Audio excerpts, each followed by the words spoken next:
মনোযোগেৰে শুনিব। চৌলে বাহ্যিকভাৱে পাপ স্বীকাৰ কৰিলে, যুদ্ধত মৰি গ'ল।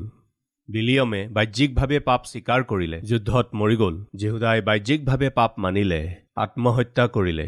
গেহজীয়ে নিজ পাপ স্বীকাৰ কৰিবলৈ মান্তি নহ'ল, তেওঁৰ কুষ্ঠৰোগ হ'ল। কিন্তু দায়ুদে আন্তৰিকতাৰে নিজ পাপ স্বীকাৰ কৰিলে, তেওঁক ক্ষমা কৰা হ'ল, নিজৰ ৰাজ্যৰ ৰক্ষা কৰিলে। প্ৰিয় ভাই ভনীসকল, বাহ্যিকভাৱে পাপ স্বীকাৰ কৰিলে নহ'ব, তেনেকৈ আপোনাৰ একো লাভ নহ'ব। জাগৃতি দেখিবলৈ হ'লে আপুনি নিশ্চয়ে গভীৰ অনুতাপেৰে পবিত্ৰ আত্মাৰ দ্বাৰা মন পালটনৰ যোগ্য দুখ আৰু বেদনা আপোনাত থাকিব লাগিব। চতুৰ্থতে, ঈশ্বৰৰ আত্মাই আপোনাত জাগৃতি উৎপন্ন কৰিব লাগে যদি আপুনি নিজৰ ওচৰে পাজৰে থকা লোকসকলৰ সৈতে মিলি থাকিব লাগিব। প্ৰভুৰ সেৱক A.W. টজাৰে কি কৈছিল? আপোনাত ঈৰ্ষা, আপোনাত বিদ্বেষ, আনক দোষী কৰা স্বভাৱ, আপোনাত ক্ৰোধ, উত্তেজনা, ভুল বুজাবুজিৰ স্বভাৱ, কাজিয়া কৰাৰ স্বভাৱ, ভেদাভেদ বৃদ্ধিৰ স্বভাৱ যেতিয়ালৈকে থাকিব, জাগৃতি জীৱনত কেতিয়াও নেদেখিব। জাগৃতি আপুনি চাব বিচাৰিছে যদি প্ৰথমে মিলন, ঈশ্বৰৰ সৈতে মিলন, মানুহৰ সৈতে মিলন বহুত বহুত আৱশ্যক। ভক্ত D.L. মুডীয়ে এখন স্থানত এবাৰ প্ৰচাৰ কৰি আছিল। তেওঁ যি স্থানতে বাক্য প্ৰচাৰ কৰে বহুতো লোকে তাত পৰিত্ৰাণ পায়, কিন্তু নাজানো কিয় সেই স্থানত যিমান সামৰ্থ্যৰে বাক্য প্ৰচাৰ কৰিলেও কাৰো জীৱনত একো পৰিৱৰ্তন দেখা নগ'ল। আৰাধনাৰ সময়ত গীতৰ মাধ্যমেৰে সংগ দিয়া এজনে যেতিয়া গীত গায় সাধাৰণতে বহুতো লোকে অনুতাপ কৰি আগলৈ আহে। তেওঁ গীত গাই আছে আৰু D.L. মুডীয়ে প্ৰচাৰ কৰি আছে, কিন্তু কোনো ধৰণৰ জাগৃতি বা কোনো ধৰণৰ অনুতাপ বা পৰিত্ৰাণৰ কাৰ্য তাত নহ'ল। বহুত দিনৰ পৰা তাত মিটিং হৈ আছিল, কিন্তু কোনো ধৰণৰ প্ৰতিক্ৰিয়া নাছিল। এনেকুৱা এটা সময়ত D.L. মুডী ডাঙৰীয়াই ক'লে, প্ৰভু প্ৰভু, আমি জাগৃতি দেখিবলৈ পোৱা নাই, পৰিত্ৰাণৰ কাৰ্য আমি দেখিবলৈ পোৱা নাই। ক'ত কি অভাৱ হ'ল মই বুজি পোৱা নাই। যদি আমাৰ মাজৰ কোনোবা বিদ্বেষ, ক্ৰোধ বা মতবিৰোধ মনতে লৈ মোৰ সৈতে এই পৰিচৰ্যাত মোৰ লগত আছে যদি, তেওঁলোকৰ সেই সমস্যা আৰু পাপ জাগৃতিৰ কাৰণে বাধা হৈছে যদি মোক জনাওক পিতা। মোৰ পৰিশ্ৰম, আমাৰ সকলোৰে পৰিশ্ৰম ব্যৰ্থ হৈ পৰিছে। ক'ত কি দুখ হ'ল কওক। আমাৰ মাজৰ কোনোবাই যদি খং আৰু ক্ৰোধত, আৱেশ আৰু মতবিৰোধ মনতে লৈ ইয়াত যদি বহি আছে, মোক কওক পিতা। এই বুলি কওঁতে সভাখনৰ আয়োজক চেয়াৰমেনজনে নিজ আসনৰ পৰা উঠি মনে মনে গুচি গ'ল। D.L. মুডী ডাঙৰীয়াই একো বুজি নাপালে যে কিয় এই সভাখনৰ আয়োজক চেয়াৰমেনজন একো নোকোৱাকৈ উঠি গুচি গ'ল কিয়। তেওঁ মনে মনে গৈ যাৰ সৈতে তেওঁৰ কাজিয়া আছিল, যাৰ সৈতে তেওঁৰ মতবিৰোধ আছিল, যাৰ প্ৰতি খং আৰু ক্ৰোধ অন্তৰত আছিল, সেই ব্যক্তিজনৰ ওচৰলৈ গৈ ক্ষমা বিচাৰি ক'লে, মোক ক্ষমা কৰক, মই আপোনাক ভুল বুজিলোঁ আৰু অপমান কৰিলোঁ, আপোনাক অপবাদ দিলোঁ, মোৰ অন্তৰত আপোনালৈ খং আছিল কাৰণে ক্ষমা কৰক। এই বুলি কৈ তেওঁ ঘূৰি আহিল। D.L. মুডী ডাঙৰীয়াৰ ওচৰলৈ আহি ক'লে, ছাৰ, এক মহান জাগৃতি আমি এতিয়া দেখিম। কিয়? কি হ'ল? বাক্যই মোৰ জীৱনক স্পৰ্শ কৰিলে। জাগৃতিৰ বাধা হোৱা কোনোবা আছে নেকি বুলি যে কৈছিল সেইজন ময়েই। মোৰ বন্ধুৰ প্ৰতি মনতে খং আৰু ক্ৰোধ ৰাখি বিদ্বেষ আৰু ঈৰ্ষাৰ কাৰণে মই তেওঁৰ সৈতে কথা পতা নাছিলোঁ। ঈশ্বৰে স্পষ্টকৈ মোক ক'লে, জাঠিৰে খোচাৰ দৰে মোৰ হৃদয়খন সানিলে। ময়েই সেই বাধা আছিলোঁ। মই গৈ তেওঁক লগ ধৰি ক্ষমা খুজিলোঁ। শুনক বন্ধুসকল, সেইদিনা D.L. মুডী ডাঙৰীয়াই কৰা প্ৰচাৰ কাৰ্যই তাত বহি থকা শ শ হাজাৰ হাজাৰ লোকৰ মাজলৈ মহান জাগৃতি আনিলে। বহুতো লোকে ৰেকৰ্ড কৰা মতে সেইদিনা 500 লোকে পৰিত্ৰাণ লাভ কৰিছিল, লিখা হৈছিল। অনুগ্ৰহ কৰি মন কৰিব, আপুনি যদি জাগৃতিৰ সোৱাদ ল'ব বিচাৰিছে, তেন্তে আপোনাৰ মনত বিদ্বেষ, ক্ৰোধ, উত্তেজনা বা খং, আনৰ প্ৰতি ঈৰ্ষা, বিদ্বেষ কৰাৰ স্বভাৱ, কাজিয়া কৰাৰ স্বভাৱ বা গালিগালাজ কৰাৰ স্বভাৱ আপোনাৰ জীৱনত আছে যদি জাগৃতি অহা সম্ভৱ নহয়। ভাই, আপোনাৰ দুৰ্বলতা আপুনি জানেনে? ভনী, আপোনাৰ দুৰ্বলতা আপুনি জানেনে? কাৰ কাৰ লগত আপোনাৰ মিল নাই সেই কথা আপুনি ভালদৰে জানে। এনেকৈ আপোনালৈ জাগৃতি নাহিব। এজন পালকে নিজৰ মণ্ডলীৰ লোকসকলক এটা কথা ক'লে, আমাৰ আঘাতবোৰ ধুও হওক, আমাৰ মণ্ডলীত জাগৰণি দেখিবলৈ আঘাতবোৰ ধুব লাগিব। কোনেও একো বুজি নাপালে। পালক মহোদয়, ঘাঁহ ধুব লাগে বুলি কৈছে। কোনবোৰ ঘাঁহ ধুব লাগেনো? পাদ্ৰীয়ে ক'লে, কোনবোৰ ঘাঁহ মানে আপুনি যিবোৰ কৰিলে সেইবোৰেই।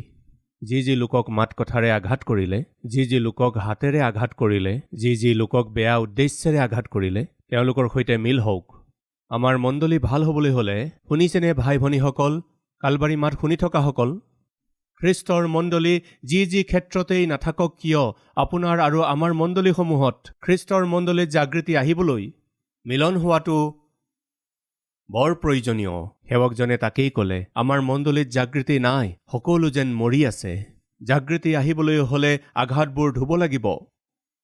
যি লোকে যাক আঘাত কৰিলে, কেনেধৰণেৰে আঘাত কৰিলে? কিছুমান লোকক হয়তো সম্পত্তি লুট কৰি আঘাত কৰিলে, কিছুমানক হয়তো প্ৰবঞ্চনা কৰি, কিছুমানক মিছা কথাৰে চাগৈ আঘাত কৰিলে, ভৰসা দি লুট কৰি আঘাত কৰিলে চাগৈ, ধাৰ লৈ ঘূৰাই নিদিয়াকৈ আছে চাগৈ।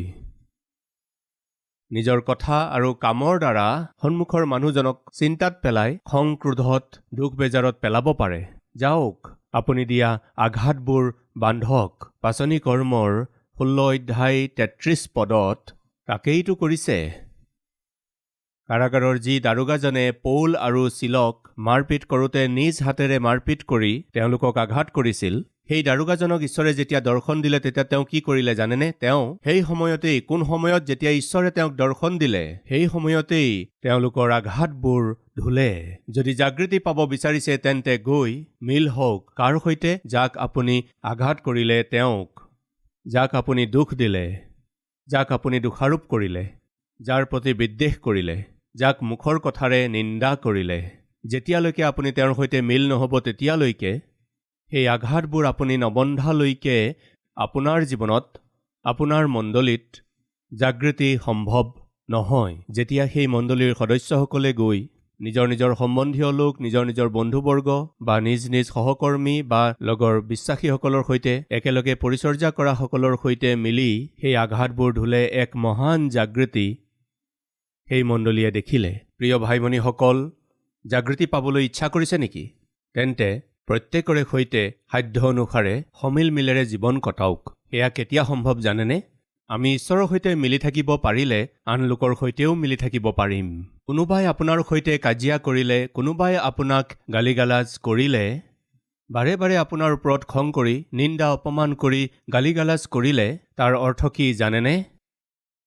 সেই ব্যক্তিজনৰ ঈশ্বৰৰ সৈতে মিল নাই। প্ৰিয় ভাই আৰু ভনী, কথাই কাজিয়া কৰিছে, কথাই গালিগালাজ কৰি আছে, খং কৰিছে, উত্তেজিত হৈছে। ইয়াৰ কাৰণ কি জানেনে?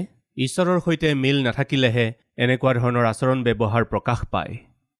সাৱধান, জাগৃতি লাগে যদি প্ৰথমতে ঈশ্বৰৰ সৈতে মিল হওক, তাৰ পিছতে আন মানুহৰ সৈতে মিল হওক। তাৰ পিছত পঞ্চম সূত্ৰ, সময়ৰ সদ উপয়োগ কৰক। যিসকলে জাগৃতি পাব বিচাৰে, ঈশ্বৰে তেওঁলোকক যি সময় দিছে তাক সাৱধানতাৰে খৰচ কৰিব লাগে। ভাই এজনে কৈছিল, বাতৰিটো এই কথা কোৱা হৈছিল, এই লকডাউনৰ সময়ত 90% ইণ্টাৰনেট ডাটা 90% কি কাৰণত ব্যৱহাৰ হৈছিল জানেনে? অশ্লীল চিনেমা চোৱাৰ কাৰণে, লেতেৰা দৃশ্যবোৰ চাবলৈ, নগ্ন ছবিবোৰ চাবলৈ। 90% of internet data is used for ৱাচিং পৰ্ন মুভিজ। চাই আছে, কিন্তু ঈশ্বৰৰ ধন্যবাদ হওক, আপোনালোকে ঈশ্বৰৰ বাক্য, আমাৰ কালবাৰী টেম্পলৰ হাজাৰ লোকে এমাহতে বাইবেলখন পঢ়িব লাগিব বুলি গোটেই বাইবেলখন সম্পূৰ্ণ পঢ়িলে। দুবাৰকৈ পঢ়া লোকো আছে। আপুনি যদি জাগৃতি পাব বিচাৰিছে তেন্তে সময়ৰ সদ উপয়োগ কৰিব লাগিব। পাপেৰে ভৰা বিষয় চাবলৈ, পাপেৰে ভৰা বিষয় পঢ়িবলৈ, পাপেৰে ভৰা বিষয় শুনিবলৈ, পাপেৰে ভৰা অভিলাষবোৰ পূৰ্ণ কৰিবলৈ যদি সময় নষ্ট কৰি আছে তেন্তে সাৱধান। কথা এটা মই কওঁ, খোৱা বোৱা এৰি দিব পাৰে, কিন্তু চেলফোনটো এৰি দিব নোৱাৰে। পত্নী, স্বামী, সন্তানসকলক এৰি দিব পাৰে, কিন্তু মাক দেউতাককো এৰি দিব পাৰে, কিন্তু চেলফোনটো এৰি দিয়াৰ সম্ভাৱনা নাই। আসক্ত হৈ পৰিছে। সৰু ল'ৰা ছোৱালীৰ পৰা আৰম্ভ কৰি মৃত্যু শয্যাত পৰি থকা বৃদ্ধজনলৈকে হাতত চেলফোন থাকিবই লাগিব। চেলফোনটো দূৰত থওক, উশাহ নিশাহ নচলিব। চেলফোন এওঁলোকৰ কাৰণে অক্সিজেন। আপুনিও সেই ভিৰৰ মাজৰ এজন যদি জাগৃতি দেখিবলৈ নাপাব। চেলফোনৰ প্ৰতি ইমান দুৰ্বলতা কিয়? ইয়াৰ পৰা আপুনি কি লাভ পাব? আজি বহুতো লোক চেলফোনত আসক্ত হৈ পৰিছে। তাৰ মাজত আপুনিও যদি তেন্তে সাৱধান। নিশ্চয় আজি আপুনি নিজকে ঠিক কৰিবই লাগিব। এই আসক্তিৰ পৰা আপুনি ওলাবই লাগিব। দিনভৰ ছ'চিয়েল মিডিয়া, দিনভৰ ইউটিউব, ৰাতিপুৱাৰ পৰা সন্ধিয়ালৈকে ইনষ্টাগ্ৰাম। ছ'চিয়েল মিডিয়াত আৰু কি আছে মই নাজানো, মুঠতে সেইবোৰতেই লাগি থকা কাম। আজিকালি সেৱক সেৱিকাসকলৰ কাম কি বুলি যদি আমি চাওঁ তেন্তে দেখিবলৈ পাওঁ যে ফলোৱাৰ্ছ বঢ়াব লাগে। অধিক লোকে লাইক কৰিব লাগে, অধিক লোকে আমাক ছাবস্ক্ৰাইব কৰিব লাগে। বিগত কিছুদিন আগতে মই কৈছিলোঁ, কালবাৰী টেম্পলৰ ছ'চিয়েল মিডিয়া ইউটিউব হ'ব পাৰে বা অন্য ছ'চিয়েল মিডিয়া হ'ব পাৰে, কিন্তু এতিয়ালৈকে কাকো নিযুক্ত কৰা নাই। ইউটিউবৰ কাম চাবৰ বাবে, ছ'চিয়েল মিডিয়াৰ বাবে এজন ব্যক্তিকো আমি নিযুক্ত কৰা নাই।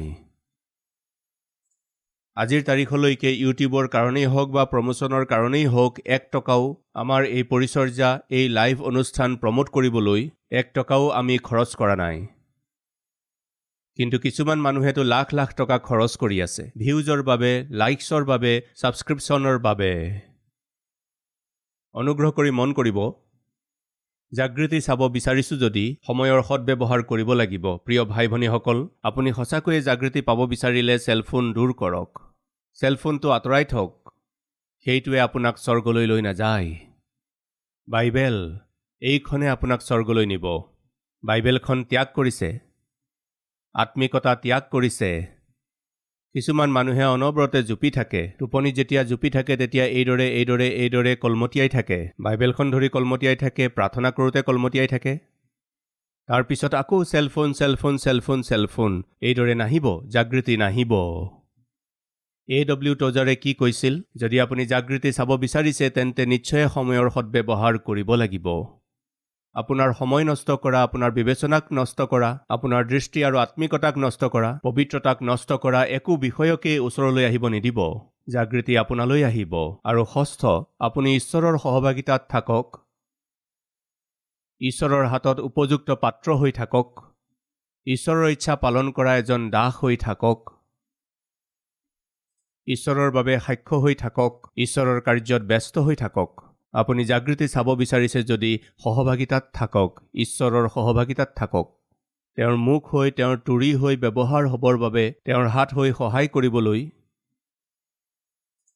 আনক সান্তনা দিবলৈ তেওঁৰ মাত হৈ সহভাগিতাত থাকক। Be available to God in all times. কেৱল ৰবিবাৰে নহয়, সকলো সময়তে, সকলো ঠাইতে, সকলো স্থানতে আপুনি ঈশ্বৰৰ সহভাগিতাত থাকক। তেতিয়াহে আপুনি জীৱনত জাগৃতি দেখিব। আৰু শেষত ঈশ্বৰে জাগৃতি দিব বুলি বিশ্বাস কৰক, ভৰসা ৰাখক।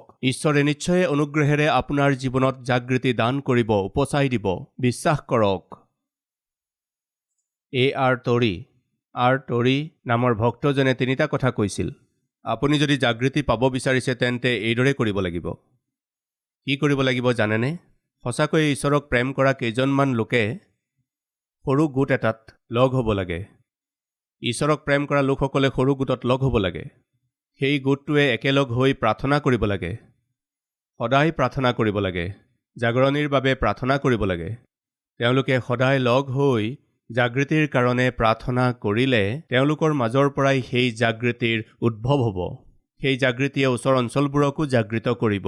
মন দি শুনিব। এজন ডেকা ল'ৰাই তেওঁৰ অধ্যয়নৰ কাৰণে এখন চহৰলৈ গ'ল। তেওঁ সেই চহৰখনলৈ যোৱাত তেওঁৰ প্ৰয়োজনীয় বাক্য নাপাই তেওঁ আত্মিকভাৱে শুকাই যোৱাৰ সময়ত নিজৰ আত্মিক জীৱনটোক ৰক্ষা কৰিবলৈ, পবিত্ৰ আত্মাৰে তেওঁৰ জীৱন প্ৰজ্বলিত কৰিবলৈ তেওঁ কি কৰিলে জানেনে? নিজৰ বন্ধু কেইজনমানক লগ ধৰি তেওঁ ক'লে, ভাই, আমি একেলগে প্ৰাৰ্থনা কৰোঁ ব'লা। আমাৰ আত্মিক জীৱনটোক ৰক্ষা কৰিবলৈ প্ৰাৰ্থনা কৰিম বুলি কেইজনমানক তেওঁ গোট খোৱালে। সেই দুই এজনক একেলগ কৰি তেওঁ প্ৰতিদিনে গধূলি 7 বজাত বা 8 বজাত একেলগ হৈ যিমান সময়লৈকে পাৰে সিমান সময়লৈকে প্ৰাৰ্থনা কৰিছিল। 7 বজাৰ পৰা 8 বজালৈকে, 10 বজালৈকে, 11 বজালৈকে, 12 বজালৈকে একেই কাম। সদায় গধূলি লগ ধৰে আৰু প্ৰাৰ্থনা কৰে। 2জনৰ পৰা 5জন, 5জনৰ পৰা 8জন, 8জনৰ পৰা 10জন, 10জনৰ পৰা 15জন, 20জন হ'ল। প্ৰতিদিনে একেলগে প্ৰাৰ্থনা কৰা। সেই 20-30 জনে লগ ধৰি কেৱল প্ৰাৰ্থনা কৰাই নহয়, প্ৰভুৰ বাবে সাক্ষ্য হ'ব লাগে বুলি কৈ প্ৰভুৱে দিয়া আজ্ঞামতে তেওঁলোকে সেই আজ্ঞা পালন কৰি গাঁৱে গাঁৱে গৈ শুভবাৰ্তা প্ৰচাৰ কৰিবলৈ আৰম্ভ কৰিলে। তেওঁলোকে শুভবাৰ্তা ঘোষণা কৰিবলৈ যাওঁতে যলৈকে যায় তাতেই আত্মাবিলাকে পৰিত্ৰাণ পায়। তেওঁলোকে যলৈকে গৈ শুভবাৰ্তা প্ৰচাৰ কৰিছিল তাতেই মানুহৰ জীৱন পৰিৱৰ্তন হৈছিল।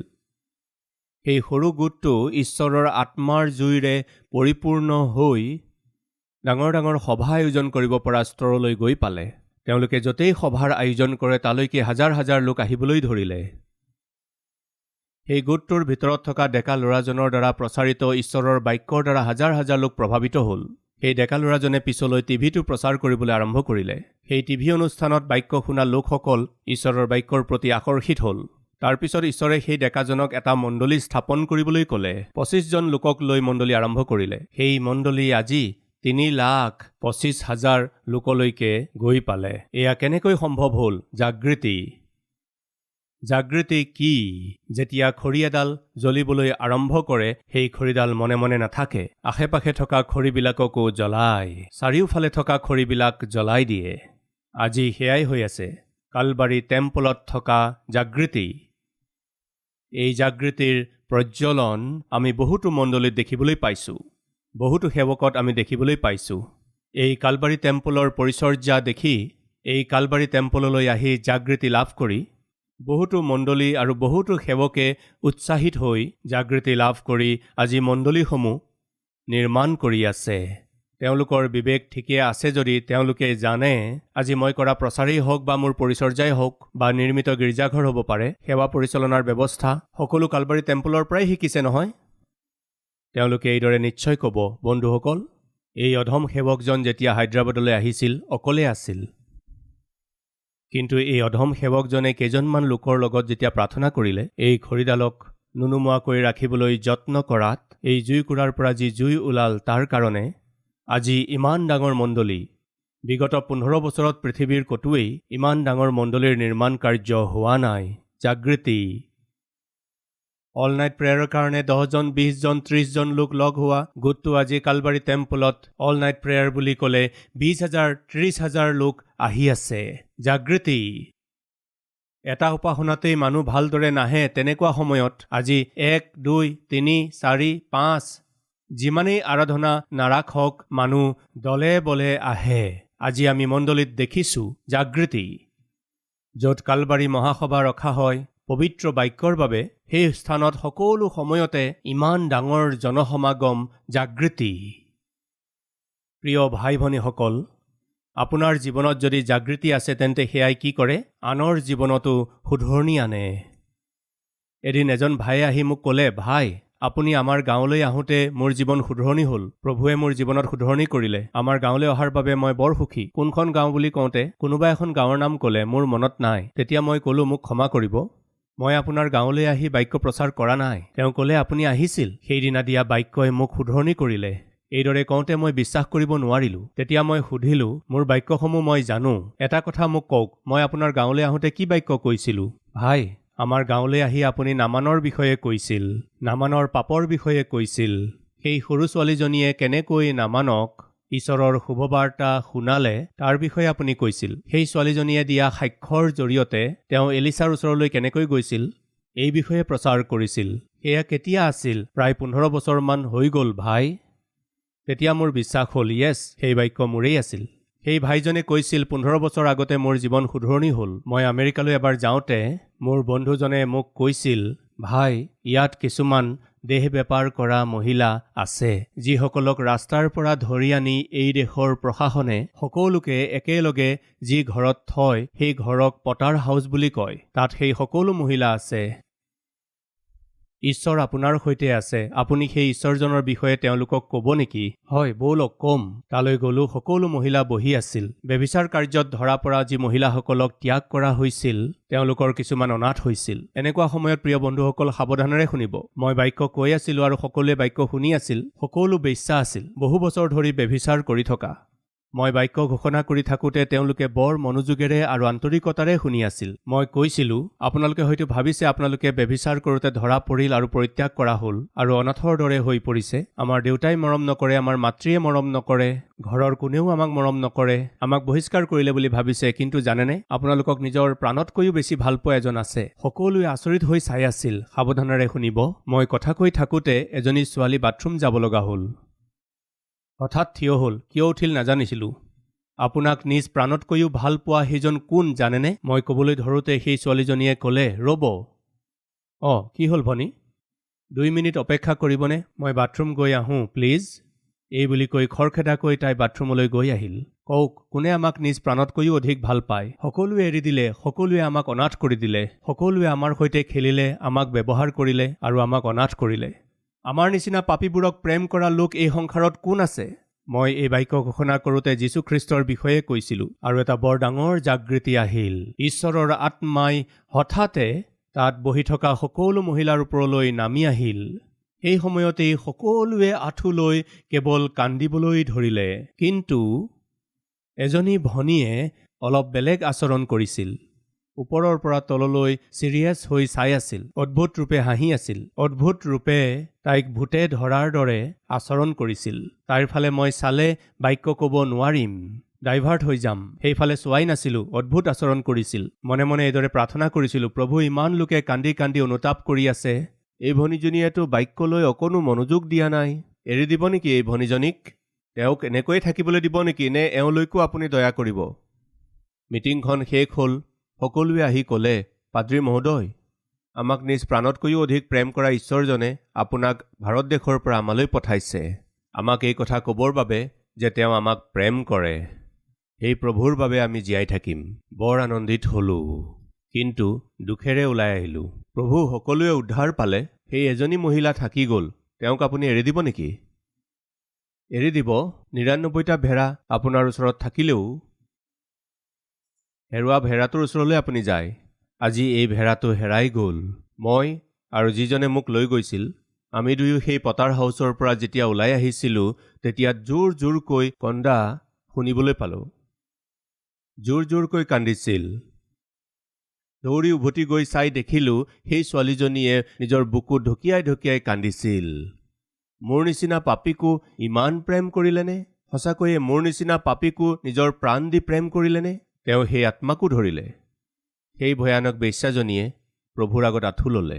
জাগৃতি যিজন ব্যক্তিত থাকে, সেই ব্যক্তিজনে কথা ক'লে অন্য লোকেও জাগৃতি লাভ কৰে। আজি কালবাৰী টেম্পলত ইমান লাখ লাখ লোক প্ৰভুৰ ওচৰলৈ আহি আত্মাৰে পৰিপূৰ্ণ হৈ আছে যদি, অনুতাপ কৰি আছে যদি, খ্ৰীষ্টৰ সাক্ষ্য হৈ আছে যদি, তাৰ কাৰণ জানেনে? কালবাৰী টেম্পলৰ জাগৃতি। আমাৰ মণ্ডলী আজি এই স্তৰলৈ আহি পালে। মই ব্যক্তিগতভাৱে সুধিছোঁ, আপোনাৰ অৱস্থা কি? সৰ্বপ্ৰথমে আপুনি জাগৃতি পাব লাগে। আপোনাৰ পৰিয়াল জাগৃত হ'ব লাগে, আপোনাৰ মণ্ডলী জাগৃত হ'ব লাগে, আপোনাৰ পৰিচৰ্যাত জাগৃতি আহিব লাগে। এনেকুৱা জাগৃতি পাবলৈ হ'লে কি কৰিব লাগিব? আপোনাক ক'লো, মণ্ডলী মন দি শুনিব। এতিয়া সামৰণি মাৰোতে সেইদিনা D.L. মুডি নামৰ এজন সেৱকে ইংলেণ্ডলৈ আহি এখন মিটিঙৰ আয়োজন কৰিছিল। তেওঁ জীৱনত কেতিয়াও ক'তো দেখিবলৈ নোপোৱা এনেকুৱা জাগৃতি আৰু উদ্ধাৰৰ কাৰ্য দেখিছিল। বাক্য কোৱাৰ লগে লগে মানুহে আঁঠু লৈছিল, কান্দি আছে, অনুতাপ কৰি আছে। এইবোৰ দেখি D.L. মুডিয়ে বুজি পোৱা নাছিল, এইবোৰ সকলো মই নজনাকৈ হৈ আছে। মোৰ জীৱনত কেতিয়াও ইমান জাগৰণি দেখা নাছিলোঁ। কোনোবাই মোৰ বাবে, এই মিটিংখনৰ বাবে প্ৰাৰ্থনা কৰি আছে। এই মিটিংখনৰ কাৰণে প্ৰাৰ্থনা কৰি থকা কোনোবা লোকক আপোনালোকে যদি চিনি পায় বা জানে, তেন্তে তেওঁলোকক খবৰ কৰক, এই বুলি ৰাজহুৱাকৈ ক'ব লগা হ'ল। তেতিয়া জানিব পাৰিলে দুজনী ভনী আছিল। এজনী বিচনাত পৰি আছিল, তাই আহিব নোৱাৰে, কিন্তু D.L. মুডিৰ বিষয়ে জানিছিল। আমেৰিকাত শুভবাৰ্তা ঘোষণা কৰোঁতে সকলোৱে উদ্ধাৰ পাইছে এই কথা জানি সেই দুয়োগৰাকী ভনীয়ে পালেংখনৰ ওচৰতেই চকু পানী টুকিছিল, কান্দিছিল। পিতা, D.L. মুডি ডাঙৰীয়াক আমাৰ দেশলৈ আনক। D.L. মুডি ডাঙৰীয়াৰ জৰিয়তে প্ৰচাৰ কৰক পিতা। পৰিত্ৰাণ পাবলৈ বহুতো লোক আছে পিতা। তেওঁলোক দুয়ো সদায় D.L. মুডি ডাঙৰীয়া আহিবলৈ, তেওঁ আহি প্ৰচাৰ কৰিবলৈ কান্দিছিল, চকুলো টুকিছিল। তাৰ প্ৰতিফল কি হ'ল জানেনে বন্ধুসকল? সেইদিনা আয়োজন কৰা হোৱা মিটিংখনত সকলোৱে পৰিত্ৰাণ পালে। প্ৰিয় ভাইসকল, ভনীসকল, কালবাৰী মাত শুনি থকা আত্মিক লোকসকল, শাৰীৰিকভাৱে দুৰ্বলসকল, আজি এই সেৱকজনক এইদৰে ব্যৱহাৰ কৰা হোৱাৰ কাৰণটো সতীশ কুমাৰ মহান বুলি নাভাবিব, অকণো নহয়। আকৌ কৈছোঁ, সতীশ কুমাৰৰ আত্মিক জীৱনটোক লৈ সতীশ কুমাৰ নিজেই সন্তুষ্ট নহয়। ময়েই প্ৰভুৰ আগত কান্দি আছোঁ, প্ৰভু, মোক আপুনি যেনেকুৱা সেৱক কৰিব বিচাৰিছে মই তেনেকুৱা হ'ব লাগে। সদায় তিনিটা কথা কওঁ, প্ৰভু, সদায় আপোনাক সন্তুষ্ট কৰিবলৈ, আপোনাৰ আজ্ঞা পালন কৰা সেৱক, আপুনি ভাল পোৱা এজন সেৱক হিচাপে মোক গঢ়ি তোলক, মোক সলনি কৰক পিতা। এয়াই মোৰ প্ৰাৰ্থনা। সতীশ কুমাৰৰ আত্মিকতাই সতীশ কুমাৰকেই সন্তুষ্ট কৰিব পৰা নাই। এনেকুৱা সতীশ কুমাৰে প্ৰচাৰ কৰিলে ইমান লোকে পৰিত্ৰাণ পাব জানো? মোৰ পিছফালে আপোনালোকে প্ৰাৰ্থনা কৰে কাৰণেহে হয়। মোৰ কাৰণে প্ৰাৰ্থনা কৰিবলৈ মা হিচাপে, পিতা হিচাপে, ভাই হিচাপে, ভনী হিচাপে আছে। আপোনাৰ প্ৰাৰ্থনাই আজি আমাৰ কালবাৰী টেম্পলক ইমান জাগৃতিৰে ভৰাই দিলে। প্ৰাৰ্থনা কৰিবলৈ নেৰিব প্ৰিয়সকল। দুৰ্বলেই হওক, বিচনাতেই থাকক, আৰ্থিকভাৱে কষ্টত আছে, কিন্তু চকুলো বুৱাই প্ৰাৰ্থনা কৰি আছে। আজি কালবাৰী টেম্পলৰ বাবে, এই অধম সেৱকজনৰ বাবে কিমান যে সেৱকসকলে প্ৰাৰ্থনা কৰি আছে, কিমান যে লাখ লাখ লোকে প্ৰাৰ্থনা কৰি আছে। আপোনালোকৰ প্ৰাৰ্থনাৰ কাৰণে এই জাগৃতি আহিল। এই জাগৃতি আমাৰ কালবাৰী টেম্পলত আৰম্ভ হৈ আমাৰ চাৰিওদিশে, আমাৰ দেশৰ চাৰিওদিশে আৰু জগতৰ চাৰিওদিশে আহিব লাগিব।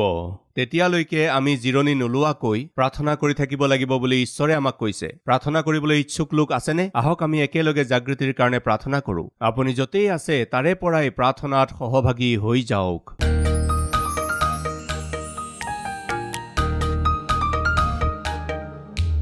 পবিত্ৰ পিতৃ ঈশ্বৰ, আপুনি জাকুবক দেখি ক'লে তোমাৰ অৱস্থা ভাল নহয়। জাকুব, তোমাৰ পৰিয়ালৰ অৱস্থা ভাল নহয়। সেইকাৰণে তোমাক মাতিছোঁ, উঠা, মই তোমাক জাগৃত কৰিম। কেনেকৈ? বৈতেললৈ যোৱা, বেদী নিৰ্মাণ কৰা, প্ৰতিটো পাপ আৰু অশুদ্ধতাৰ পৰা দূৰ হৈ যোৱা। সেইদিনা পিতা আপুনি কোৱা মতে জাকুব গ'ল। আজি আপুনি কোৱা অনুসাৰে আমি নিজৰ ব্যক্তিগত জীৱনত জাগৰণিৰে সৈতে থাকিবলৈ হ'লে আত্মিক অহংকাৰৰ বাবে আমাৰ জীৱনত ঠাই থাকিব নালাগে। আমাৰ ধাৰ্মিকতা আপোনাৰ দৃষ্টিত চোৱা কাপোৰৰ নিচিনা। ধাৰ্মিকতাৰ বাবে ভোক পিয়াহত থকা জীৱন এটা আমাক দিয়ক পিতা। প্ৰাৰ্থনা আৰু বাক্যৰ বাবে নিশ্চয় নিজকে কিছু সময়ৰ বাবে পৃথক কৰিবলৈ আত্মিকতা দিয়ক। জানি বুজি কৰা পাপবোৰৰ কথা স্বীকাৰ কৰি চকুলোৰে সেইবোৰ ত্যাগ কৰি পাপৰ বাবে স্থান নিদি বিশেষ এটা জীৱন যাপন কৰিবলৈ অনুগ্ৰহ দিয়ক। যিমানলৈকে সম্ভৱ সিমানলৈকে সকলোৰে সৈতে শান্তিৰে থাকিব লাগে। ক্ৰোধেই হওক, খঙেই হওক, গৰ্বই হওক, শত্ৰুতাই হওক, দোষ জাপি দিয়া স্বভাৱেই নহওক কিয়, সেইবোৰ আমাৰ হৃদয়ত থাকিবলৈ অনুমতি দিয়া নাই। এনেকুৱা অনুগ্ৰহ আমাক দিয়ক। সকলো বাধাবোৰ দূৰ কৰি দিয়ক। তেনেকৈ আত্মিক ৰূপে, শাৰীৰিক ৰূপে, আৰ্থিক ৰূপে, মানসিক আৰু পঢ়া শুনাৰ বিষয়ত, চাকৰিৰ বিষয়ত, পৰীক্ষাৰ বিষয়ত, সকলোৰে আৱশ্যকতা মতে, বিবাহৰ বিষয়ে, সন্তানৰ বিষয়ে আপুনিয়ে তেওঁলোকক দয়া কৰক। পোনপটীয়াকৈ আৰু স্পষ্টকৈ আমাৰ সৈতে কথা কোৱাৰ কাৰণে ধন্যবাদ জনাই যীশুখ্ৰীষ্টৰ নামত মাগিছোঁ।